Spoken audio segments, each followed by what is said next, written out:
Dinas Perumahan dan Kawasan Permukiman Disperkrim Kota Makassar salurkan bantuan berupa perbaikan rumah tidak layak huni bagi seorang warga Kelurahan Balaparang, Kecamatan Rapocini, Makassar. Perbaikan atau bedah rumah tersebut merupakan bantuan dana Corporate Social Responsibility atau dana tanggung jawab sosial perusahaan. Wa ala alihi wa ashabihi ajmain amma ba'd.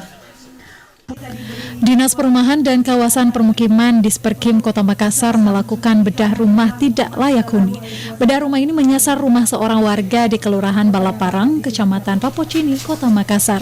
Program bedah rumah ini menghadirkan rumah layak huni bagi masyarakat kurang mampu, di mana sumber dana bedah rumah itu berasal dari dana Corporate Social Responsibility atau dana tanggung jawab sosial perusahaan PT Wika Reality.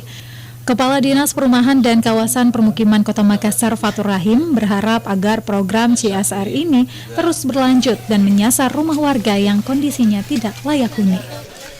Jadi memang pembangunan perumahan itu bukan cuma dari pemerintah, jadi memang seluruh stakeholder dan juga seluruh yang mempunyai keinginan untuk membantu sesama kita ini tergugah lewat hati, tergugah lewat pemberian-pemberian begini. Yang salah satunya adalah dari PT Wika, ya PT Wika ini, ya alhamdulillah kami dari pemerintah kota mengucapkan terima kasih yang sebesar-besarnya.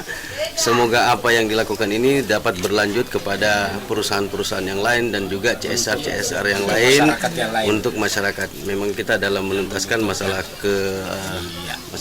bagaimana kita meningkatkan perekonomian dan bagaimana kita menjadikan rumah yang layak huni yang ada di Kota Makassar. Bedah rumah itu pun disambut gembira warga bernama Jumiati. Jumiati sangat bersyukur atas perhatian Pemkot dan Wika Reality lantaran sebelumnya kondisi tempat tinggalnya sangat memprihatinkan.